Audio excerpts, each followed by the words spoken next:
Hello everyone, and welcome back to another Anime Villainous how-to video. We're continuing with our new Bloodbath expansion today, and next up on the list is Monokuma from Danganronpa the animation. Let's get to it. Monokuma is the new self-appointed headmaster of Hope's Peak Academy, a school filled with the ultimate students. Trapping these students inside, Monokuma declares the only way to escape is to kill a fellow student and survive the ensuing class trial. To facilitate this, Monokuma provides motives, pushing the ultimates into the deepest, darkest depths of despair. All the while, the true mastermind lurks behind Monokuma, waiting to unveil the ultimate despair. Monokuma seeks to pressure the ultimate students into playing a killing game with one another, and in Anime Villainous, that leads to a pretty creative objective: removing 6 despair tokens from the game. Despair tokens are a unique resource to Monokuma, and there are exactly 6 of them, which is how many Monokuma needs to remove from the game. Removing these despair tokens takes a bit of work, so let's start with the first step in that process, which is Monokuma's villain ability. Once per turn, you may play the top card of your fate deck. If it is a non-Makoto hero and there are no despair tokens in your territory, place one on that hero. This is how Monokuma gets despair tokens in play, by playing a hero and putting one on them. You may be thinking, wow, once per turn, what if I don't get a hero? Well, there's little worry there, because Monokuma's fate deck contains 14 heroes and 1 challenge. We'll go in depth on the fate deck later, but for now, just know that 13 of the 15 cards in the fate deck are heroes that you can put despair tokens on. If you pull Makoto, who is a hero, then you have to play him and cannot put a despair token on him. Same thing if you use your ability and get the challenge. That's just bad luck, and you'll have to use your ability again next turn to get an applicable hero. Also important to note that you can still use your ability even if there's a despair token in your territory. This will still play the top card of your fate deck, but it just won't place a despair token on the card you play, no matter what. Now why would you want to do that, you ask? We'll cover that soon. So what do you do after getting a despair token on a hero? There are 2 more steps to successfully remove the despair token, and each step is done with an effect: motive and class trial. Motive is what you want first. When played, you choose a non-Makoto hero. If you are not in Showdown, that hero must have a despair token. They then become an ally at the bottom of your territory. The cost to play motive is equal to the chosen hero's strength. So step 1 is to play a hero with your villain ability, get a despair token on them, and then motive them to make them an ally. Once you hit Showdown, motive loses the despair token caveat, which means you can use this card to deal with any straggling heroes in Showdown as well, so it's an important card all throughout the game. The last step for removing a despair token is class trial.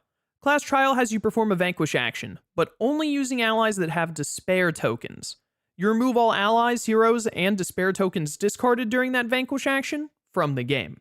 This is where things get even crazier, as Monokuma will remove not just the despair token from the game, but also the hero he turned into an ally with motive, and another hero on top of that. This means Monokuma will slowly whittle down his fate deck over the course of a game, and usually end up with only about 5 or so heroes by Showdown. Something you might be realizing is, what do you do if there's no other hero for your motived ally to vanquish? Well, that's why earlier I mentioned you can use Monokuma's ability even if there's a despair token in your territory. If you need a hero to vanquish, just use your ability to play another one. They won't get a despair token because there's already one in your territory, but you can play them right into the vanquish action, and then remove them and the hero you motived with class trial. Alright, so that's how you get your objective done. It's a very involved process, but it's easy to understand once you pick it up. Monokuma does have a few exceptions to his rules on this process though, so we'll look at those cards next, starting with Punishment. Punishment is a 3-cost effect that lets you either defeat a hero, or remove an ally and any despair token on them from the game. Make sure you realize that Punishment only removes despair tokens from allies. If you use it to defeat a hero with a despair token, that token will just go back to the supply. This is your only method in the villain deck of removing despair tokens outside of class trial. It's also a failsafe in case all your heroes end up in play, but you still need to play a hero and get a despair token on them. If that happens, use Punishment to defeat a hero, then use your ability to play them and put a despair token on them. Punishment is also, of course, very good for Showdown. We have 2 more exceptions to the despair token rules, which are Junko and Alter Ego. Junko, the ultimate fashionista, is the only ally in Monokuma's deck, and when she's removed from the game, you remove a despair token in the supply from the game. Then you get to choose a card from your deck or discard pile, play it for free, and shuffle your deck. Junko can only be removed by using Punishment, since you can't use her with class trial. She also gets around needing a despair token in play since she takes it straight from the supply, a huge boon for Monokuma. Getting whatever card you need at the moment for a discount is just a very nice bonus. Also note that Junko will let you play even motive for free, if there's a target for it, no matter how strong the hero. Alter Ego is Monokuma's only way to place a despair token outside of his ability. You attach it to a non-Makoto hero that does not have a despair token, then place one on them. You cannot perform covered actions at that hero's location.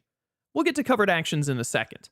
When Alter Ego is discarded from your territory, you remove it from the game. This lets you put a token on a hero that was played by an opponent, or if you happen to play a hero while there was a despair token already in your territory.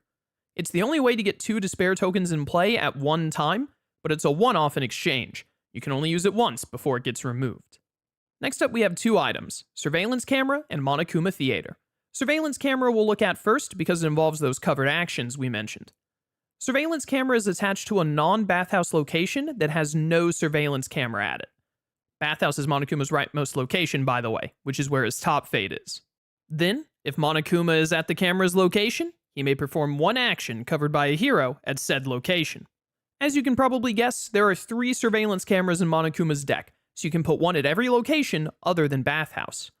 Monokuma's entire fate deck, save for his challenge, is a hero, so you'll definitely be wanting them when you end up swamped with heroes. Just remember that if a hero or ally with Alter Ego is at a location, they turn off surveillance cameras there. Other item here is Monokuma Theater, which is a blast. At the end of your turn, you draw until you have 4 cards in hand, plus 1 for each scheme you control. This lets Monokuma get through his deck real quick, and have a wealth of options on what to play. Very useful. Of course, he needs a lot of schemes for the theater to be worthwhile, so that's next on our agenda, starting with boredom and murder methods. Boredom triggers when the targeted player ends their turn and has 4 more cards in their hand. Once triggered, it lets Monokuma choose a card from his deck and put it into his hand, then shuffle his deck. A great way to get specific cards fast, like Motives or Monokuma Theater. Be sure you realize that it only targets things in his deck, not his discard pile. Murder Methods triggers whenever the targeted player gains 3 or more power, and then lets Monokuma play an item or scheme from his hand for free. Great way for a discount on his items or some of the upcoming schemes, and of course it helps with Monokuma Theater for getting more draw. Next we have 4 more schemes, all 1 cost with unique triggers and abilities. First is Greed, which triggers when the targeted player ends their turn with more power than Monokuma. Once triggered, Monokuma gains 3 power. Simple but very helpful, especially when you have a lot of motives to pay for. Second is Secrets, which triggers when a character gains or loses strength during the targeted player's turn. Once that trigger is hit, Monokuma draws 3 cards. Again, a great way to get deeper into Monokuma's deck and find important cards, which he loves doing. Third up is Connections, which triggers when the targeted player chooses a card from a discard pile. Note that it says a discard pile, not their own. When triggered, it will let Monokuma choose a card from his own discard pile and put it into his hand. Fantastic for him to get back a class trial or motive quickly. Fourth and final is Betrayal, which triggers when the targeted player moves a character to a villain's location. Hero, ally, doesn't matter. They just have to move to the villain's location. Make sure you realize it says when you move a character, not when you play them. Once that happens, Monokuma may move an ally or hero to any location, ignoring their ability. As we know, Monokuma will have a lot of heroes around, so any hero movement is great for him. That's all of Monokuma's schemes, so now let's look at the few effects he has outside of punishment. First is Announcement Time, which like Betrayal, moves an ally or hero. The difference is that Announcement Time can only move a hero or ally to your location, and it doesn't ignore abilities, so any abilities that can trigger on movement will. After that we have Revel in Despair, which lets Monokuma either gain 1 power for each scheme you control, or you can trigger a scheme you control. Monokuma has a lot of schemes, and he loves having them in play for the sake of Monokuma Theater, so Revel in Despair is great for quick power gain, or triggering that specific one you need in the moment. The last effect is the Tragedy, which lets you look at the top 4 cards of your deck, plus 1 for each despair token removed from the game, so anywhere from 4 to 10 cards. You can then discard any number of them, and return the rest to the top in any order. Remember that Monokuma needs to get motives and class trials at specific times, so all the cards he has that helps with draw or getting cards from your deck or discard can go a long way in helping that. The Tragedy is one of the best for it. We've got 2 cards left in the villain deck, one of them being the item, Murder Weapon. This item attaches to a former hero, so a hero that you used motive on is the only possible option, and it then gives that character plus 2 strength. The heroes you put despair tokens on aren't all the same strength value, so being able to buff the hero you've motived could be necessary to perform a class trial. The last card in Monokuma's deck is the Ultimate Despair, his only form. Ultimate Despair can only be played during Showdown. Once you played it, once per turn you'll be able to either play a scheme from your hand for free, or trigger a scheme you control. A very strong ability given all of Monokuma's mini schemes, let alone Monokuma Theater. Also, once you've become the Ultimate Despair, you get a strength of 4. Monokuma's base strength is 0, which means he can't clash anyone. But once you're the Ultimate Despair, there are many heroes you can defeat in a clash, speeding up your showdown exponentially. That covers all the villain deck, but we have 15 unique cards to go through in the Fate deck. We're going to try and be quick with them. First, we'll look at who we've heard the most about. The ultimate lucky student, Makoto. Makoto is a 3-strength hero who can only be defeated if Monokuma is in Showdown and there are no other heroes in his territory. We also know you can't put a despair token on Makoto, so he'll be a hero sitting around until the very end of the game, whether you win or lose. You'll want to try to manipulate him with some hero movement cards. Next, we have the ultimate detective and the ultimate affluent progeny, Kyoko and Byakuya. Kyoko's ability is that when she's played or moved, you may discard a scheme controlled by Monokuma. As we know, Monokuma loves those schemes, so discarding them can be a major pain.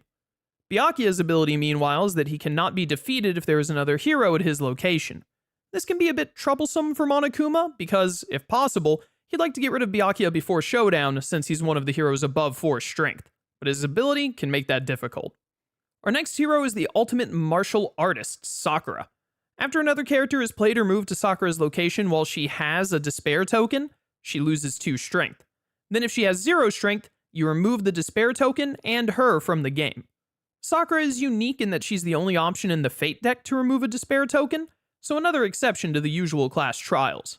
Also how you'd prefer to deal with her, because her 6 strength is expensive to use motive on, though it's still an option. Next we have our 3-strength heroes, the ultimate gambler and the ultimate swimming pro, Celeste and Hina. When Celeste is played or moved, the one playing or moving her may have Monokuma either gain 1 power or lose 1 power. Great if Monokuma's the one to play her, less great if the opponent happens to play her. When Hina is moved, not played, but moved, the one moving her can move another non-Monokuma character from her previous location to her new location. Another case of good for Monokuma is it can let him move 2 characters for the price of 1, but bad for Monokuma if the opponent uses it to double stack a location he wants clear. Now we've got a lot of 2-strength heroes, but 2 of them are only sort of 2-strengthers.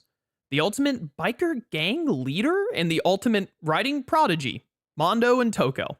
When Mondo is played or moved, if he has 4 or less strength, you may have him gain 1 strength. Yet another good if Monokuma gets to use it, bad if the opponent uses it. Monokuma can leave him low on strength, play motive, then up his strength as an ally, while an opponent would want to just buff Mondo's strength immediately. Toko is a bit more drastic. When she's played or moved, if she has no strength tokens, she gains 3 strength, putting her up to 5. Otherwise, you remove all strength tokens from her. This means if she gets the +3 but is then moved again, she loses it, going back to 2 strength. Our other 2-strength heroes are the ultimate baseball star, ultimate moral compass, and ultimate clairvoyance, Leon, Taka, and Hiro. When Leon is played or moved, if he has no despair token, you may place a despair token from another hero at his new location on Leon. The only way to move a despair token from one character to another. Monokuma could use it to get an easier target, or the opponent could use it to prevent Monokuma from using motive on a hero he wanted. Make sure you realize that Leon specifies another hero, which means he cannot take a token from a hero that has been turned into an ally already. Taka's ability is that all heroes at other locations in Monokuma's territory get +1 strength. Remember that this ability is active even if you turn Taka into an ally, in Showdown or beforehand. He can really up the price of motives and make it harder to do vanquishes, so definitely a high priority to deal with. Also, make sure you realize that Taka only affects heroes at locations other than his own. So another option you have is to get Taka at the same spot as the heroes you're trying to motive or defeat, so they aren't affected by him. For Hiro, whenever he's played or moved, you reveal the top card of Monokuma's deck. If it's a scheme, you either discard it or put it into Monokuma's hand. Otherwise, ergo if it isn't a scheme, you shuffle it back into Monokuma's deck. Not the strongest ability, but Monokuma loves to get schemes, and he doesn't love them being discarded. Finally, we have 3 1-strength heroes, the ultimate programmer, ultimate pop sensation, and ultimate fanfic creator? What is going on with this franchise? Never mind, I don't want to know. The how-to is almost finished. These 3 are Chihiro, Sayaka, and Hifumi.